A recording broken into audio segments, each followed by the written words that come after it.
What are your strengths and weaknesses? Sir ये सबसे चूतिया सवाल है सर. सबसे पहले तो स्ट्रेंथ है ही नहीं है. In English, please. I'm telling you.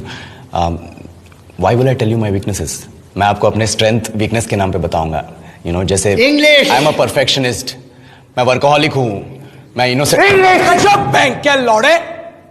क्या इंग्लिश इंग्लिश इंग्लिश लगा रखा है बे? 4 साल का था मैं जब मेरे पापा जबलपुर में किसी हलवाई के यहां काम करते थे. खुद तो कभी स्कूल गए नहीं, इसलिए अपनी गांड घिस घिस के मुझको स्कूल में भर्ती करवाया. अब कहने के लिए तो वो इंग्लिश मीडियम स्कूल था, लेकिन साले हमारे टीचर लोग खुद हिंदी में बात करते थे.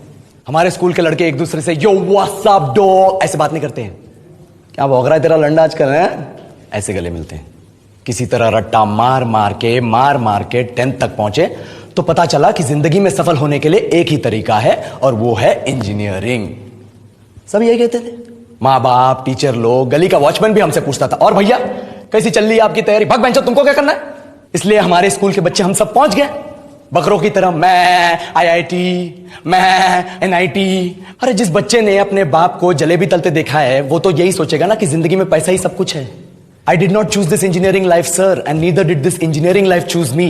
It was shoved down my throat by my teachers while my hands were tied to my back by my friends and my parents watched in silence.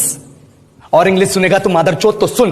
10th के बाद 2 साल लग गए इस कॉलेज में घुसने के लिए. कोचिंग में निकाल दिए, ना कुछ खेले ना कुछ सीखे. और 2 साल बाद जब यहां पहुंचे तो पता चला कि बड़े शहरों के कॉन्वेंट स्कूल के पढ़े बच्चे जब अंग्रेजी में बात करते हैं तो मरे हुए फूल भी खिल उठते हैं. आहा, हवा में ऑक्सीजन की मात्रा बढ़ जाती है इनकी अंग्रेजी सुन के. और पूरे कॉलेज की लड़कियां इन इंग्लिश स्पीकिंग लड़कों को अपना जीवन साथी.com मान चुकी है. तुझे क्या लगता है?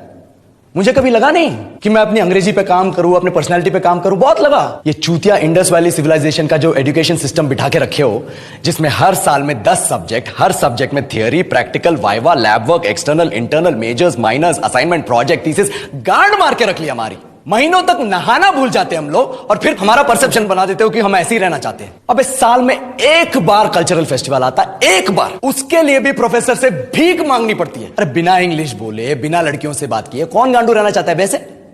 पर टाइम कहां है कुछ सीखने के लिए? लगे पड़े हैं कोडिंग सीखने, 3 लैंग्वेज सीख रहे हैं अलग अलग इंग्लिश छोड़ के. लेकिन जब प्लेसमेंट्स की बात आई तो सबको एप्टीट्यूड चाहिए, पर्सनैलिटी चाहिए, इंग्लिश स्पीकिंग चाहिए. It is not that we can not speak English, sir. We are just very conscious of our diction and our pronunciation and we are not confident to speak in front of anyone else. If the curriculum was a little bit diverse, if the engineering colleges in our country focused on our all round development instead of functioning like a goddamn factory that is just mass producing robots by killing their dreams and handing out degrees, I would not be sitting here in this pointless HR interview, the likes of which exist only in our country.